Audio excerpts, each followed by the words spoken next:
Bueno, en la maravillosa voz de Renata Tebaldi, o Mio Bambino Caro, para recibir a mi gran amiga, la doctora María Esther Badin, que hoy está con nosotros. Bienvenida, un gusto que esté presente acá. Vamos a contarles al público, antes de que María Esther comience a contarnos las cosas maravillosas que seguramente nos va a decir, quién es ella, para la gente de este país que nos esté escuchando, para que la gente de este país que nos está escuchando se sienta orgullosísima de tener a una profesional del talento de María Esther, y para que la gente de otros países sepan que aquí hay mujeres que han dedicado su vida a la investigación, a la docencia, a la pasión por la cultura, y que han logrado lo que merecidamente ha logrado ella. La doctora María Esther Badin ha sido la titular, durante muchos años, la titular de la Cátedra de Literatura Italiana de la Facultad de Filosofía y Letras de la Universidad de Buenos Aires, la fundadora de la Cátedra Giacomo Leopardi de la misma Casa de Altos Estudios.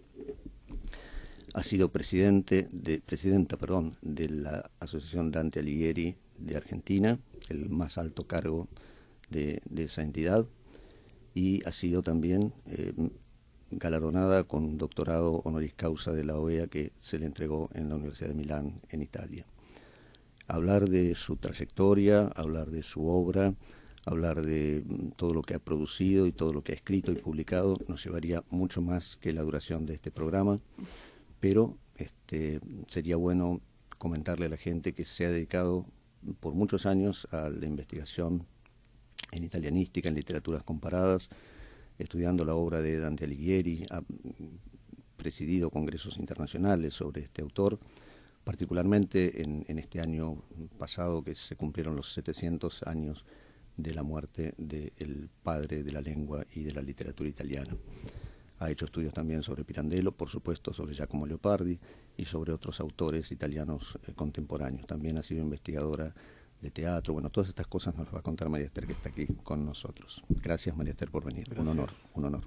Por favor, lo que quiero es agradecerles particularmente este inicio con un área de Renata Tebaldi que, como ustedes saben, este año se cumplen los 100 años de su nacimiento y acabamos de hacer un homenaje muy deseado. Yo estoy trabajando ahora como asistente del embajador de la República de San Marino en la Argentina, y estuvimos organizando por años este homenaje que la pandemia nos cortó, pero logramos hacerlo de una manera muy interesante. Incluso hemos terminado el viernes en la Asociación Dante Alighieri, que como siempre nos da su casa, es un espacio siempre dispuesto a todo lo que sea italiano, italianidad y conmemoración, y Renata Tebaldi se lo merecía.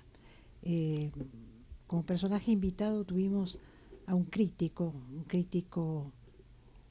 especialista en todo lo que es operística, que pasó unos videos y pasó un poco esta música, que era muy interesante. Narró un poco la vida y las características de Renata Tebaldi y las características vocales. Cuando se menciona a Renata Tebaldi hay tres cosas que todo el mundo comenta. Una es su voz, elegida por Toscanini, que la llamó la voce d'angelo, la voz de un ángel. La otra es su rivalidad con María Callas, su contemporánea. Y la tercera es, de alguna manera, su vida sentimental. Con relación a la primera, yo diría que realmente ha sido muy difícil. Está siempre muy celebrada como una gran voz, como una voz muy especial. Era una soprano spinto, de la cual hay muy pocas, y creo que la mejor forma de explicarnos a mí y a un público que no es especialista en técnica vocal es que lo que dicen los que saben es que fue un gran problema para las grabadoras grabarla. Es decir, la tecnología no estaba preparada para tomar sus registros. Sus registros vocales. Que fue bastante complejo eso, pero bien, si Toscanini dice que es una voz de ángel, eso debe ser una cosa realmente muy especial. Claro, porque esos son agudos, ¿no? Que se escuchó altísimo. Claro, claro. Que están, por supuesto, ahora se masteriza y se corrige, claro, sí. Pero de alguna manera vos no podés agregar lo que nunca estuvo, ¿verdad? Además ella tenía un gran respeto por lo que era de alguna manera la verdadera creación. O sea, el registro muchas veces se modificó de acuerdo al cantante o a la soprano. Pues si no daban, había que corregirlo. Y ella era una restauradora, aparte porque había conocido a algunos grandes autores italianos y quería repetir el programa tal como había sido organizado, creado, inventado, ideado y soñado por el autor. O sea, Verdi, uno de sus grandes autores. Hemos hecho este homenaje realmente muy, muy interesante. El crítico Sergio Battaglia, que además ha sido muy interesante porque, entre otras cosas, entró en la parte humana de un crítico sensible, una persona que ha estado en todos los teatros del mundo, que ha recogido la intervención de varios tenores y sopranos, y que decía que realmente ha sido injustamente olvidada. Y a mí me interesaba señalar justamente ese perfil. Es decir, las divas son divas, sean de fútbol o sean de ópera. Y las divas tienen una característica especial casi obligatoria, o sea, de Hollywood. Tienen que ser divas, tienen que ser caprichosas, tienen que ser de mal humor, tienen que tener una serie de características, tienen que tener una vida muy rara y exponerla, porque eso hace a su fama también. Lo inefable, en cierta forma, ¿no? Esa cosa que no se puede ni definir con palabras, ni transcribir con preconceptos, es eso que está ahí y que llama la atención por ser eso, único, irrepetible, y que hace a ese divismo. Sí, pero ella no fue una diva, fue una diva desde el punto de vista técnico por un lado y desde el punto de vista humano por otro, que es lo que generalmente no se resalta. Ha tenido una vida difícil como la Callas y ha tenido una rivalidad con Callas fundamentalmente creada por el público, también por la crítica. El crítico es público, de alguna manera tiene sus deseos, pero también por algo que es el marketing, ¿no? O sea, vos tenés Messi o Ronaldo y yo necesito inventar cosas, hay que hurgar, porque eso también es algo que le pasa a la gente. Es decir, todos necesitamos dioses, modelos, héroes, que tienen que ser perfectos. Incluso estamos dispuestos y agregamos a la perfección. Pero una vez que los tenemos ya establecidos como perfectos, empezamos a buscar dentro de ellos algo que esté mal, algo que los baje, algo que nos acerque más a nosotros y no a los dioses que son. Entonces, quizás porque sea la única manera de vincularse con esa otra cosa, con esa alteridad de esos ídolos, de esos dioses que superan al interlocutor y que necesita sentirse un poco cerca de ese latido, de ese polvo de estrellas, como se diría. Y también no ser tan menos. También. No ser menos. Porque si es un ser humano igual que yo, entonces a mí me falta mucho, porque ahí no llego. Entonces lo bajo. No subo yo, lo bajo. Eso también está en el alma humana, es inevitable. Y a mí me interesaba rescatar eso de ella, que es una diva que no fue diva, que no tuvo ningún divismo, que no se le pudo encontrar defectos en su vida privada, gracias a que se pudo inventar lo de la Callas, exagerar, inventar, etc. Pero fue una persona, digamos, de una humanidad desde el punto de vista social muy interesante. Primero porque lo único que admitió públicamente, primero hizo todos los bises que la gente quisiera, que fue uno de los problemas con Callas. 8 bises, 9 bises, y si a la gente le gustaba, insistía. Tuvo un público que la amó, que fue el del Met, el del Metropolitan de New York, en un lugar donde pasó muchísimo tiempo, pero realmente ellos la habían bautizado con un nombre que era Miss Sold Out, ¿no? Que es la señorita localidades agotadas. Wow. Era una gran pasión que tenían en forma mutua, pero se llevaba muy bien con todo el mundo, se ha llevado muy bien con todos los actores y actrices, con todos los cantantes, con todos los tenores, con el personal. O sea, no ha tenido una dificultad nunca con nadie y no se le ha podido encontrar una dificultad. En determinado momento ella pasaba veranos en San Marino, temporadas, y se enamoró de San Marino, se enamoró de la gente, se enamoró, y creo que hay una frase de ella que se repite mucho porque creo que la pinta de cuerpo entero, y es decir, aquí la gente es muy sencilla, es muy transparente. Aquí yo puedo ser Renata y no necesito ser Tebaldi. Una diva necesita ser diva, no ser Renata. No ser Renata. Y además aceptó que se hiciera una fundación, pero con una sola condición. Y esa fundación no tiene ni retratos, ni ropa de ella, ni recuerdos, ni nada. Es una fundación que busca las voces, como Toscanini la encontró a ella quiere que se encuentren los demás. Todo esto es, y lo hace y funciona, y está la Fundación Renata Tebaldi de San Marino dedicada exclusivamente a eso. Incluso hemos pasado desde aquí, desde Argentina, a la promoción de valores musicales, de nuevas voces, de la lírica. Sí. Qué importante. Y por otra parte también su vida sentimental, que es lo primero que se hurga en cualquier estrella. Lo único que se puede decir es que tuvo un par de amores que no siguió adelante porque, digamos, la gente no era libre y ella tenía principios morales y católicos muy importantes y por tanto no lo admitió. Es decir, una persona, creo que, digamos, uno podría estar una hora diciendo lo que los grandes tenores y artistas y críticos dijeron de ella en forma positiva, por supuesto.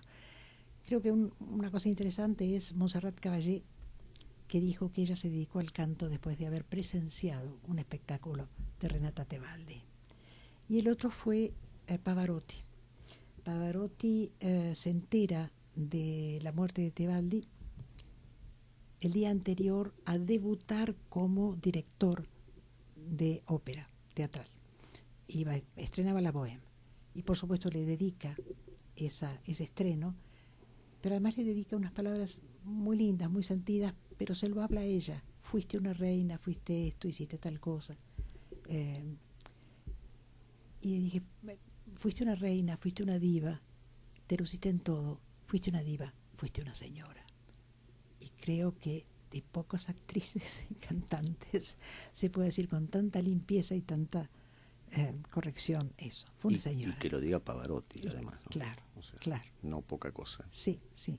Es muy interesante eso, ¿no? Porque ya decir fuiste una reina, fuiste una diva, nadie puede esperar nada más. Pero creo que a ella le hubiera gustado justamente ese final. Fuiste una señora. Grabaron juntos, muchas veces estuvieron juntos. No han encontrado esas pelucitas que hay en la vida de todos nosotros, pero a ella no se las encontraron. Y creo que aparte de ser una virtuosa de la música, del arte, ha sido realmente una virtuosa. Y esto me alegro mucho porque hemos insistido mucho con el embajador de San Marino, con el doctor Giovanni Dabosa, para poder llegar a hacer este espectáculo antes de que termine este año. Organizamos y pensamos en cosas más trascendentes, volver otra vez al Colón, a hacerle un homenaje más amplio, más difundido.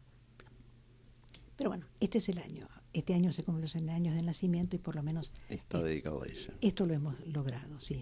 Nosotros hemos tenido digo nosotros, o sea, no he estado allí, no pertenezco a esa generación, pero sí la suerte de haberla tenido acá en Argentina, cantando en el Teatro Colón y grabando también en Radio Belgrano, si mal no recuerdo. Sí. Así que ese material en algún lugar de este país estará dando vueltas.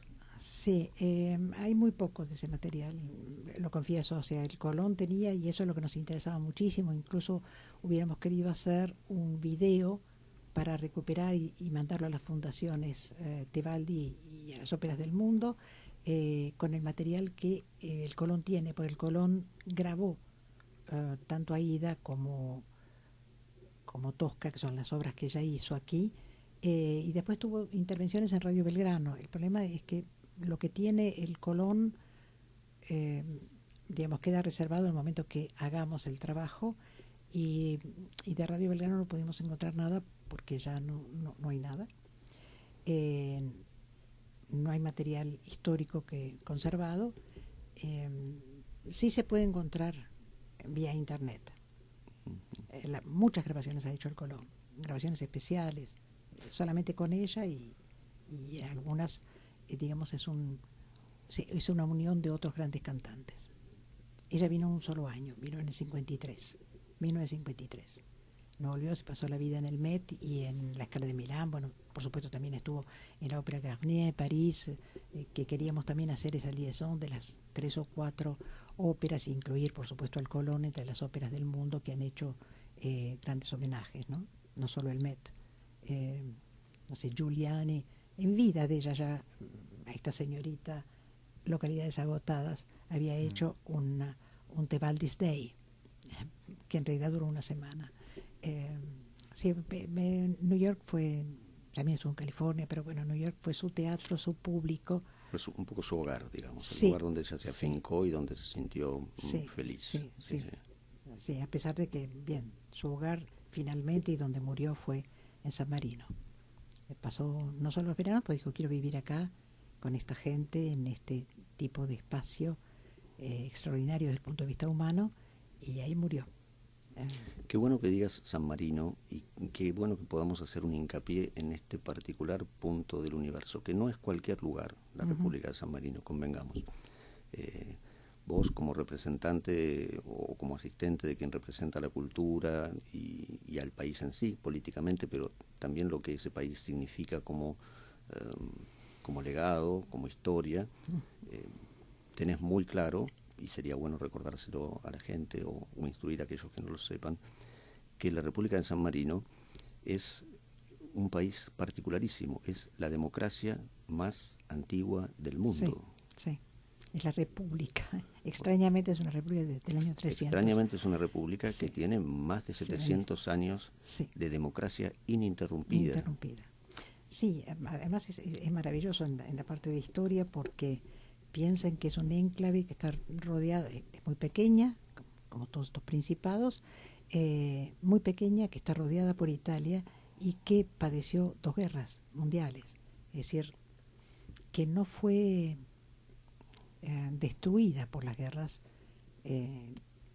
digamos que se pudo salvar, pudo salir adelante y pudo mantener su democracia históricamente, como decís, a partir del 300, reconocida incluso por la Iglesia. O sea, cuando sucedió lo de la guerra, no bombardearon, los nazis que ocuparon todo el norte de Italia no invadieron San Marino. ¿Pero por qué? ¿Porque no quisieron o por algo? No, pasaron por San Marino, pero hay algo en esta república que, como decía recién Eduardo, que es el concepto de la democracia.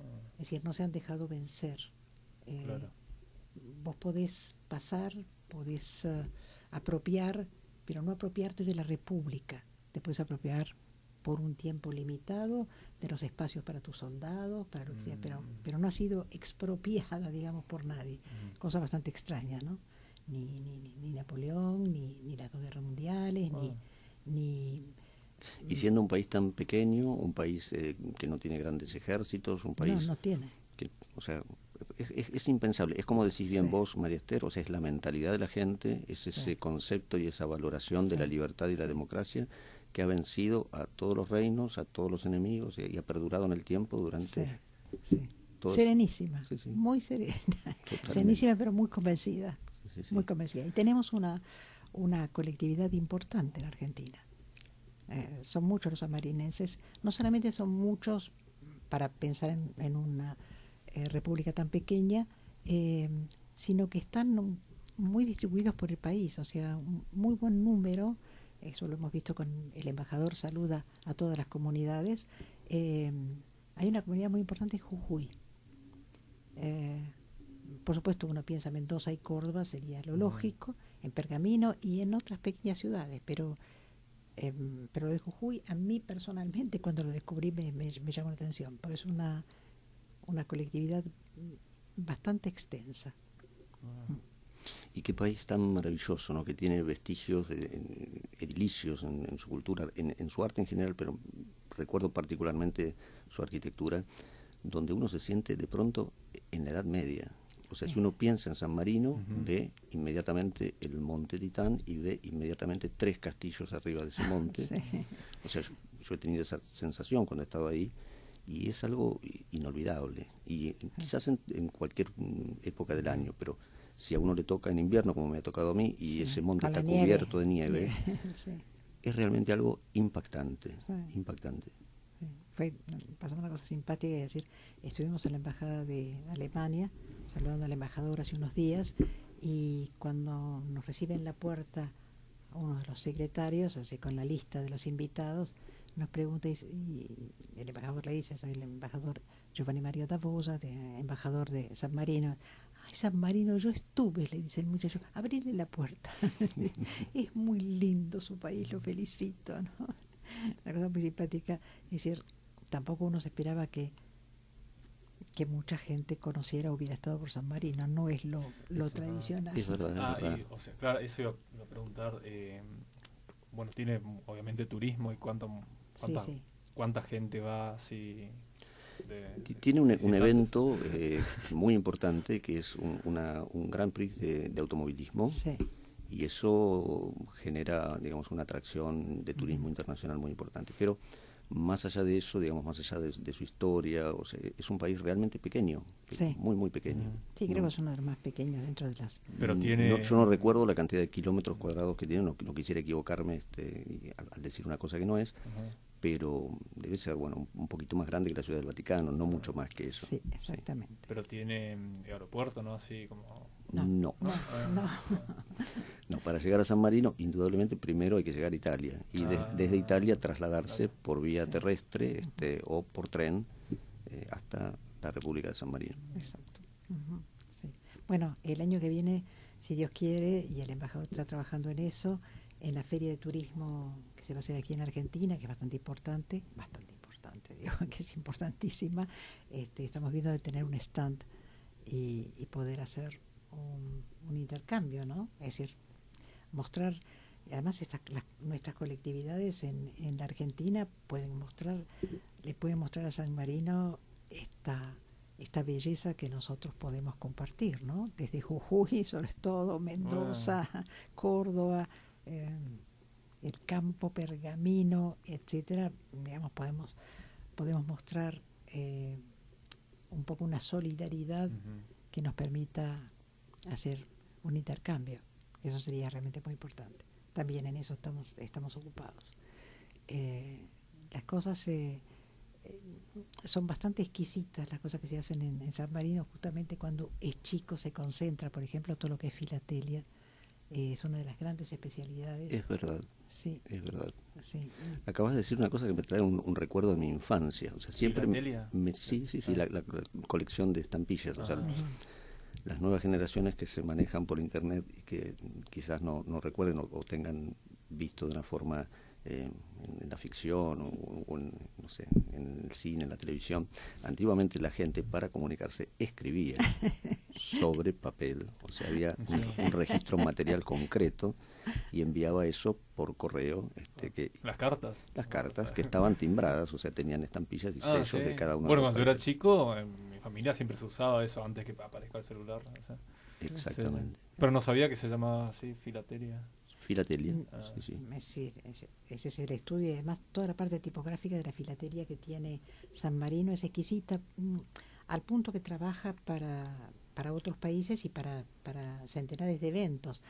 Indudablemente hay una estampilla para Renata Tebaldi, como corresponde, pero yo he visto ya estampillas para los Juegos Olímpicos, he visto en Recanati que hay estampillas celebrando a Leopardi, es decir, toda celebración encuentra un espacio tradicional y perfecto.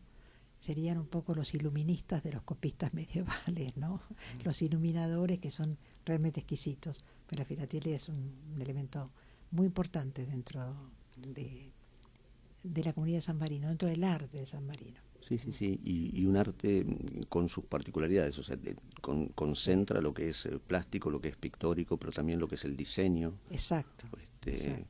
La simbología, la heráldica, o sea, hay muchas cosas que están ahí puestas en un espacio muy pequeño, que era el espacio de una estampilla, ¿no? Sí, por eso lo pensé en los iluminadores, ¿no? Porque era un trabajo exquisito, de placer, exquisito, y que requería realmente mucho dominio, un dominio muy perfecto. Sí, eso realmente es muy interesante. Yo busqué hace unos años pedir al Correo Argentino una estampilla para los 700 años de Dante, Y recuerdo de una persona, y era una persona mayor, me dijo, ¿y para qué quieres una estampilla si hoy no se mandan? Y entonces dije, bueno, pero las estampillas son un elemento histórico interesante, importante, ¿no? Es decir, si no se usan para enviar cartas, se usan en filatelia. Es decir, los registros filatélicos son muy importantes en el mundo, el Vaticano, Sí. una cantidad importante, y además es todo un arte, también el de coleccionar, además es un arte muy caro. Hoy por hoy supongo que sí. Quizás en las épocas en las que yo te estaba hablando, mi infancia, uno podía recibir cartas o pedirle a los familiares o a los tíos, quien no tenía parientes, sobre todo los descendientes de inmigrantes, como nosotros, que siempre cursaban cartas y demás. Pero hoy por hoy, que ya no están en circulación o muy rara vez, comprar las estampillas en los distintos negocios que las venden son muy caras, claro que sí. Sí, yo tuve una suerte una vez muy, muy particular, porque buscando por internet había encontrado una estampilla de Marruecos que había hecho una estampilla, bueno, de un cuadro sobre el canto quinto de Dante de la Comedia, sobre Pablo y Francesca. Está bien, celebraban a Delacroix, no a Dante, pero en realidad tenía que comprarle a Marruecos por internet una estampilla que había hecho Delacroix sobre el canto quinto. Me pareció como de una perfección extraordinaria, y todo eso costó 3 euros, 4 euros, una cosa parecida. Eso también fue extraordinario. Pero realmente amo esa estampilla. Para mí me pareció realmente la cosa más extraordinaria, más rara que yo había encontrado en internet. Toda una verdadera logística, un trabajo de ingeniería minucioso para llegar a la estampilla de Dante. Esa fue barata, pero en general ese tipo de cosas es realmente cara. Sí. Es importante también que hayas mencionado de quién estabas hablando en esa estampilla, de Dante Alighieri. No podíamos no tocar ese tema con tu presencia acá, porque sos, sin lugar a dudas, una de las personas, quizás la persona más docta en relación a este autor en la República Argentina y en el continente americano, sé que también. Y como eso es reconocido a nivel internacional y es reconocido en el país de Dante, te convocan siempre para dar conferencias o para presidir congresos o para hacer publicaciones o estudios específicos sobre este autor. Yo había mencionado hace un ratito... No soy la más docta, pero probablemente lo que sí tenga un fervor un poco, digamos, ilimitado. Eso sí, porque lo veo en todas partes. Doy fe de eso. Sí. Pero yo creo que sí, que sos la más docta. Habíamos comentado antes que se han cumplido los 700 años del nacimiento del padre de la lengua italiana. Y bueno, vos has estado y seguís estando vinculada a todos los festejos y las celebraciones que en este país se han hecho en relación a este particular a esta particular fecha, ¿no? que está programado en el transcurso de este año en relación a los 700 años del... Bien, como ya son 701... Bueno, 701 es verdad. Nos vamos tomando nuestro tiempo. Yo tengo algunos proyectos, pero como están en cartera, como se dice habitualmente, no los saco a la luz. Si la Dante ha hecho algunas muestras muy importantes, incluso que han sido cedidas gentilmente por la Dante de Roma. Se hablaron de manuscritos, de documentación de manuscritos, de una serie de elementos. Ustedes saben que Italia en estos 2 últimos años, para los 700 años de Dante, ha movido absolutamente todo. Yo creo que hay muy poca gente que no ha escrito, conferenciado o ha descubierto algo sobre Dante. Digamos, la tecnología ha hecho que este centenario fuera extraordinario. Incluso no la tenemos, pero quizás la tendremos en este año próximo, que es la película de Pupi Avati sobre la vida de Dante, específicamente sobre Beatriz. Es infinito lo que hay. Seleccionar es bastante difícil, bastante costoso, bastante difícil, bastante costoso, porque vuelvo a repetir, la cantidad de lo que ha hecho Italia y el mundo es notable. A mí me llamó mucho la atención lo de Pupi Abate, no porque lo haga, que dijo que fue el esfuerzo más grande que hizo en su vida, fue esta película, sino por cómo la tecnología nos ha cambiado. Antes se escribía un libro, se escribía un artículo. Para los 600 años, en realidad de Argentina fue Batisteza con Ronchi March, fueron a Italia, invitados en Florencia por una comisión que había reunido a los dantistas del mundo para ver qué hacía cada uno y qué se organizaba. Y piensen que hace 100 años todo lo que se pudo hacer, que ya fue una gran novedad y que por supuesto el Comité de Florencia le pareció extraordinario, es que Batisteza se propuso la traducción de la comedia, ¿verdad? Y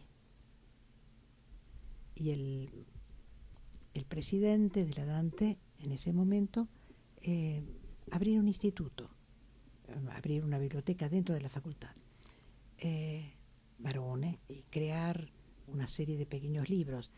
Eso pareció extraordinario dentro de las propuestas generales, mientras que ya se ha publicado en chino ahora, realmente se ha traducido a todas las lenguas del mundo. Y bueno, la tecnología ha hecho que la tecnología tiene un avance tan violento, tan extraordinario, que no hay nada que no entre dentro del mundo dantesco, en el mejor sentido de la palabra, y no hay nada que no se pueda crear y no hay nada que no haya sido tocado por Dante. Es decir, si hablas de medicina, si hablas de astrología, si hablas, no sé, de diseño, si hablas de culturas generales, ahí está él. Todo está ahí, todo Sí. está en la comedia. Sí, Sí. Y se ha activado, el mundo se ha activado en cualquier aspecto. No hay aspecto que es de afuera.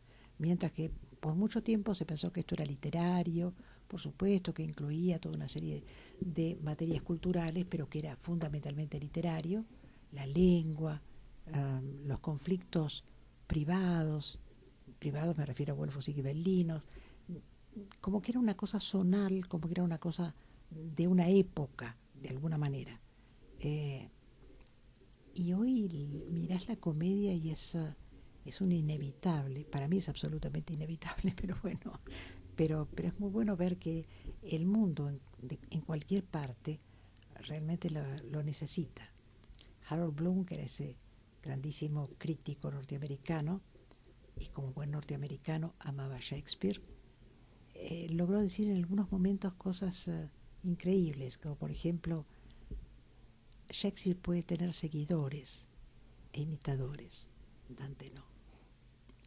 Y me parece que de parte de un norteamericano, especialista en literatura norteamericana, es grande. es así. Y la otra maravilla va a ser Borges, pero bueno, no voy a seguir hablando de Dante. Sí, nos va a quedar para la próxima teatro. No podíamos no nombrarlo, pero bueno, hemos atravesado un poco desde San Marino, desde la ópera, desde la filatelia, desde los castillos y demás. No podíamos no pasar por Dante si vos estabas acá presente en 12 de la noche. Sí. Vamos a ir ahora a nuestra segunda tanda musical. Dale, muy bien. El tema se llama Edu. Los sonidos del silencio. Muy bien, increíble. Y ahora rompemos nuevamente el silencio con María Esther y vamos a esta segunda parte. Habíamos estado comentando algunas cuestiones teatrales, ya lo hicimos en otros programas anteriormente, pero bueno, a raíz de tus comentarios, Alex, y de todo esto que estás haciendo próximamente en Calle Corrientes, tenemos que recaer necesariamente en el teatro, porque así como antes no podíamos no hablar de Dante si estaba María Esther acá, no podemos no hablar del teatro porque María Esther es una enamorada, apasionada y estudiosa del teatro. Y ha trabajado algunas cosas, ha encontrado algunas cosas que son muy particulares y que solamente se han dado en la historia de la dramaturgia argentina, del teatro argentino. Y ella nos va a contar específicamente de qué estamos hablando. Bien, primero voy a concluir con la primera parte, porque yo, como le digo a mis alumnos, siempre voy para atrás, ¿no? O sea, uno está en el canto quinto y dice, bueno, vamos al sexto, no, vamos al primero porque había algo que no dijimos. O sea, soy muy cangrejo en eso. Y ser un especialista en Dante es una ilusión, una ambición, un deseo y un imposible. O sea, a esta altura y con todo lo que hemos dicho sobre la apertura que Dante significa para la cultura, el arte, la música, el mundo, nadie es un especialista. No es posible. Pero por un instante me gustó que lo dijeras, eso sí, por supuesto. No soy diva, pero... Lo voy a repetir hasta el cansancio. Bueno, me estabas hablando de teatro. Sí. Y el teatro, yo fui siempre muy espectador de teatro porque me gusta mucho, porque me fascina esa ilusión en la cual vos sabés perfectamente que eso no es verdad, pero no es nada más verdad que el teatro. Es decir, es algo absolutamente fantástico, sobre todo para quien ama el teatro. Yo tengo enfrente a Ray Lear y lo tengo ahí, no me importa quién es. Sí, por supuesto me importa. Y por eso uno puede decir que prefiere, no sé, el Otelo de fulano o de Citano, que lo interpreta mejor, igual que en la música, igual que con los cantantes.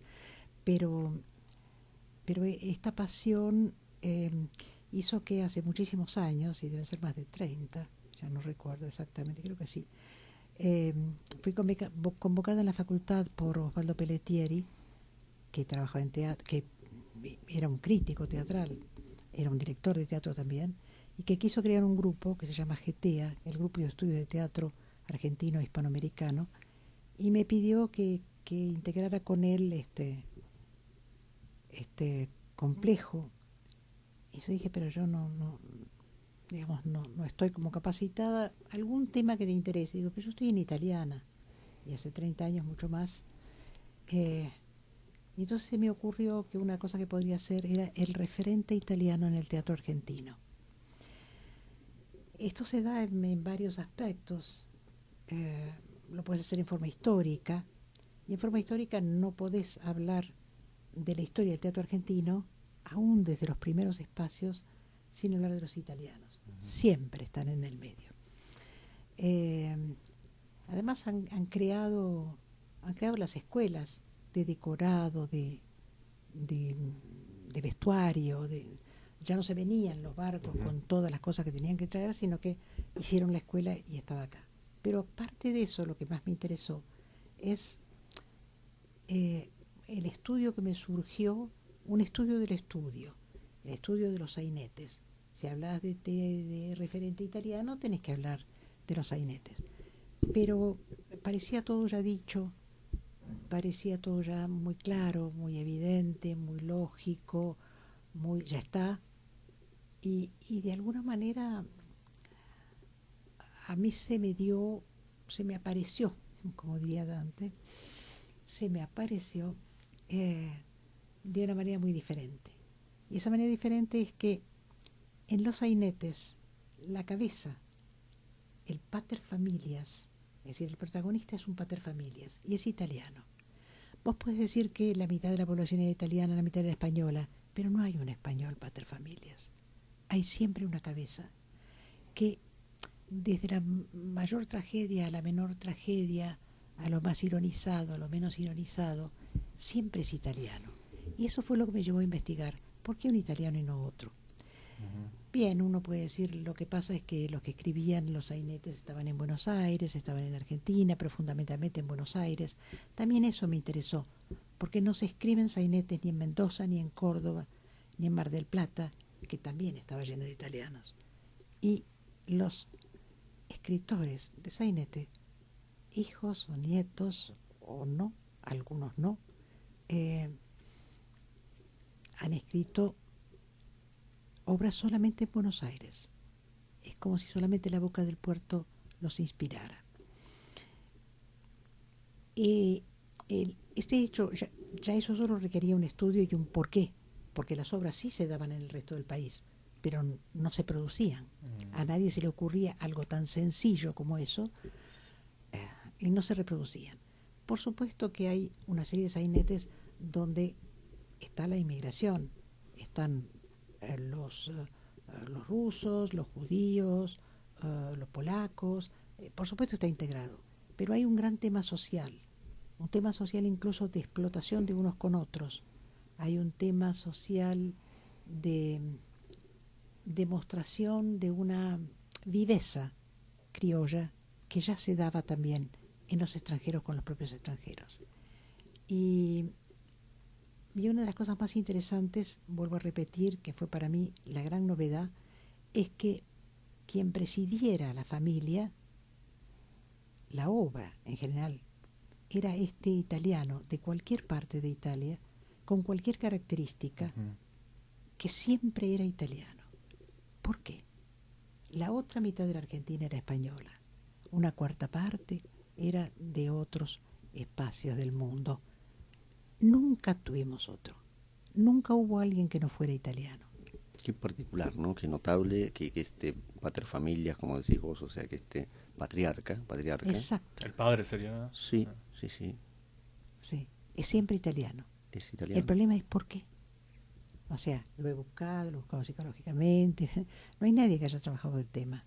Y es bastante. Y eso, bueno, el sainete se creó por la inmigración o cuando vinieron los italianos a Buenos Aires. Cuando vinieron los extranjeros. Ah. Porque en algunos, vos tenés el conventillo de la Paloma, están todos. Claro, es un conventillo, ¿verdad? Sí, y en el conventillo conviven todos. Solo que en muchos casos, por eso el estudio social y económico, el dueño del conventillo es un italiano, que le alquila a otros, ¿no? Es decir, eso no es lo importante. Para mí lo importante era descubrir por qué tiene que ser siempre un italiano. Puedo mostrártelo también en obras modernas, en obras donde ya el sainete ya está, ¿viste? Ya no podemos ir para atrás, ya ni siquiera se ponen sainetes, ya no divierte a nadie. Pero no fue solamente eso, sino que hubo algo más. La consecutio de esa presencia italiana tan fuerte, aún en el drama, no siempre es un pater familias vencedor. En muchos casos, en la gran mayoría de los casos, es un perdedor, ¿verdad? Que acompaña a la pérdida en el país. La máxima es la nona. La nona, que es un italiano que se come todo. La historia come, ¿verdad? Es una historia trágica. Y además tiene que ser interpretada por un hombre. Seguís teniendo la figura, no es femenina, aparentemente, sigue siendo masculina. Tengo mi teoría, creo que no tengo tiempo de decirlo, pero tengo mi teoría. No te puedo decir de acá. Queda para la próxima vez, porque hay muchas cosas interesantes que decir, hay cosas muy importantes.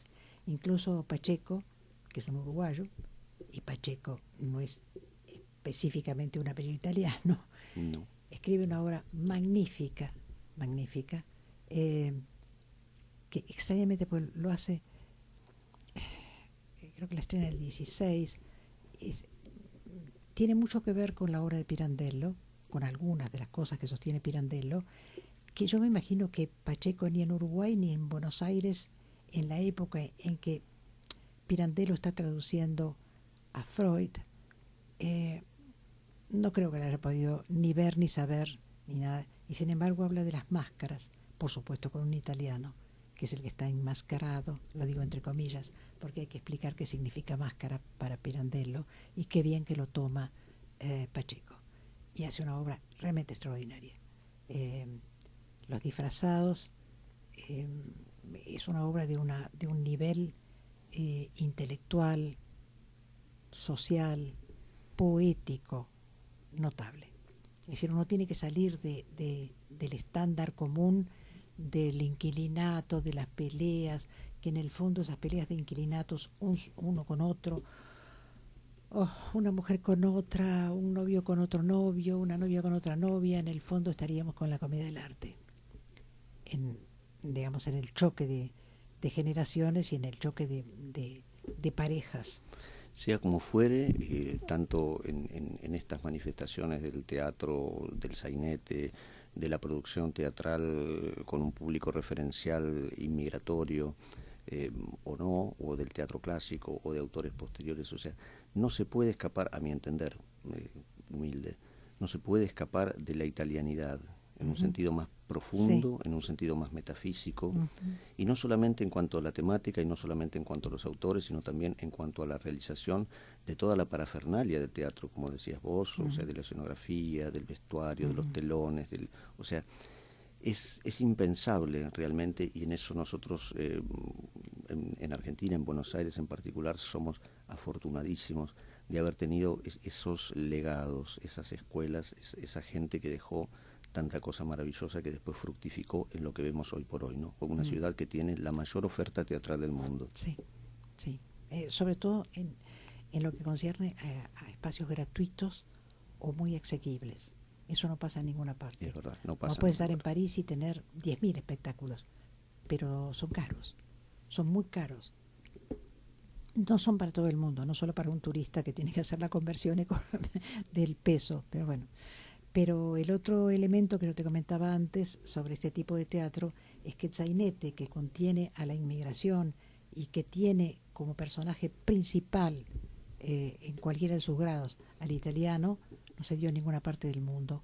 Y hubo inmigración, una gran inmigración en Estados Unidos y la hubo en Australia, etcétera. Es decir, en ninguna parte que yo sepa y que he estudiado hasta ahora se ha creado un tipo de teatro exclusivamente para ellos, para una inmigración de la cual él es la cabeza.